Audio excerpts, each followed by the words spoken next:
প্রতিদিন তরকারি রান্না করার পর আমাদের সবার বাসায় অল্প অল্প কিছু সবজি রয়ে যায়। সেই সবজিগুলো দিয়ে মিক্সড ভেজিটেবল রান্না করা ছাড়া আর কোনো উপায় থাকে না। কিন্তু আমি যদি বলি সেই বেঁচে যাওয়া সবজি দিয়ে খুবই মজাদার রেস্টুরেন্ট স্টাইল একটা খাবার তৈরি করা যায়, তাহলে ব্যাপারটা কেমন হয়?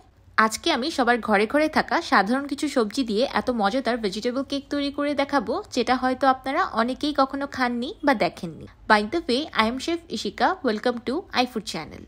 মিক্সড ভেজিটেবল পাউন্ড কেক বানানোর জন্য আমি প্রথমেই নিয়েছি হাফ কাপ গাজর কুচি, হাফ কাপ মশলা পনির, half cup sausage, half cup red bell pepper আর 2 টেবিল চামচ রসুন কুচি।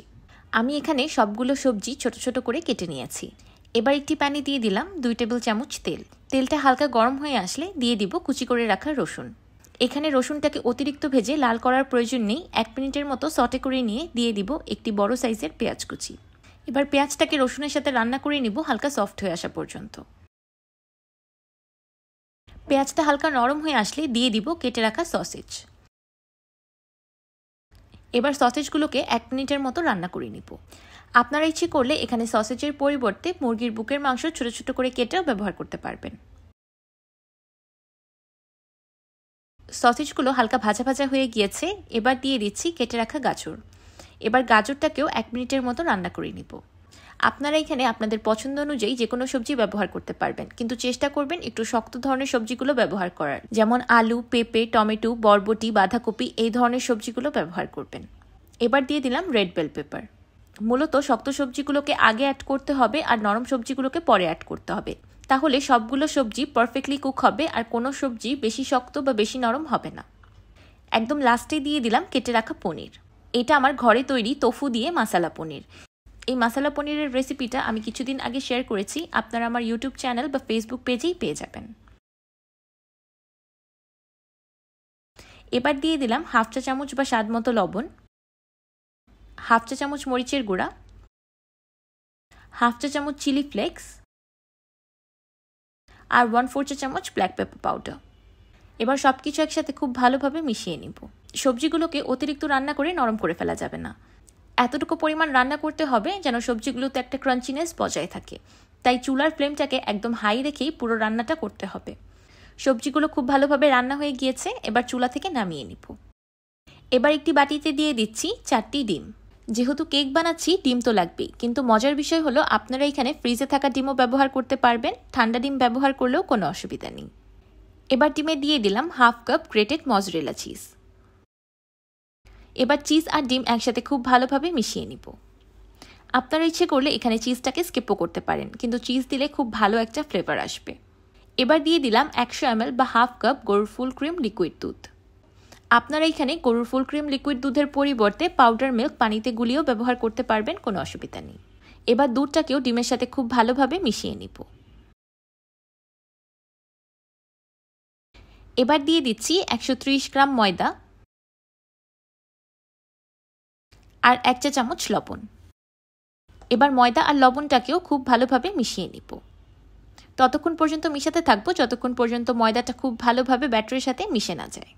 আপনারা এখানে ময়দার পরিবর্তে গমের আটাও ব্যবহার করতে পারবেন।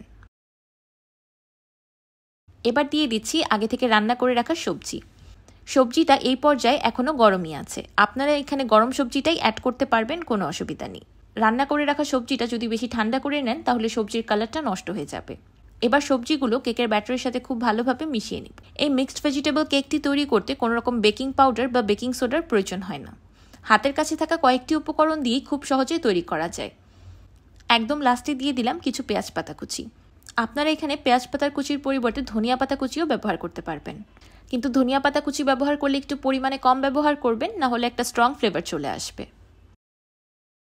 এই কেকটা বানানোর জন্য আপনার আগে থেকেও কোনো রকম প্রিপারেশন নেওয়ার প্রয়োজন নেই। ঘরে যেসব সবজি আছে সবগুলো সবজি একসাথে এই কেকের মধ্যে ডাম্প করে দিলেই তৈরি হয়ে যাবে মিক্সড ভেজিটেবল পাউন্ড কেক।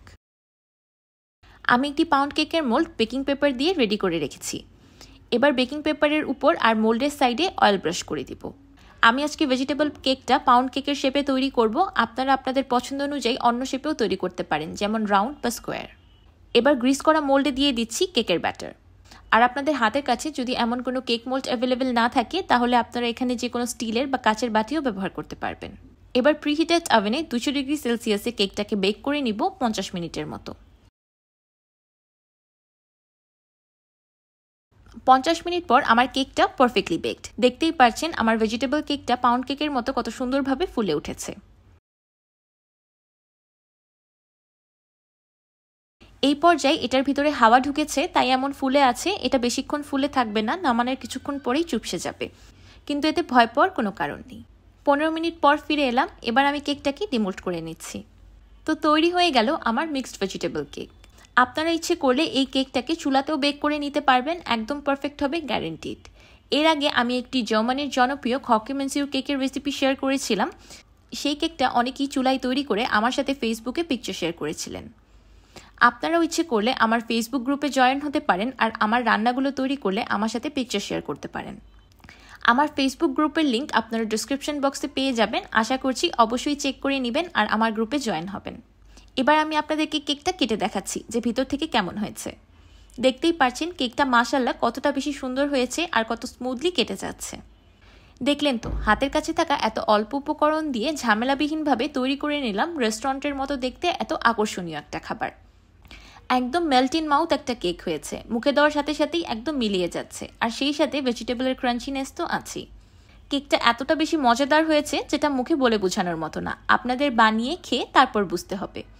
আমার আজকের এই মিক্সড ভেজিটেবল পাউন্ড কেক রেসিপিটি আপনাদের কাছে কেমন লাগলো আমাকে অবশ্যই কমেন্ট করে জানাবেন। ভিডিওটি ভালো লাগলে একটি লাইক দিবেন আর আমার চ্যানেল সাবস্ক্রাইব করে আমার চ্যানেলের পাশেই থাকবেন। আল্লাহ হাফেজ।